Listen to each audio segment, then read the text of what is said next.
Wala na pong lakas si Mengay. Naubusan ng lakas sa kakalaro sa sarili niya. Nilaro ho niya sarili niya kanina, nililibang po niya ang sarili niya. Ni may anak ko, ayan na po, unti-unti na pong tinataas ni Mengay ang kanyang ulo. Nangangawit na po siya. Tulog ka ba talaga, Mengay? Ikaw, Muning, tulog ka ba? Ayaw po tumingin ni Muning. Muning, tulog ka? Muning? Muning?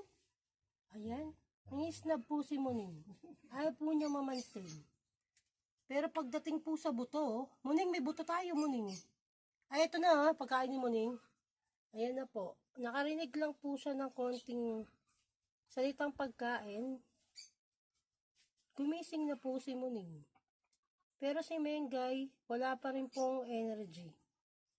Abangan niyo po mga susunod na kabanata sa dalawang pusang to, ang mag-inang si Mengay at si Muning. Babay ka na, Muning. Babay na.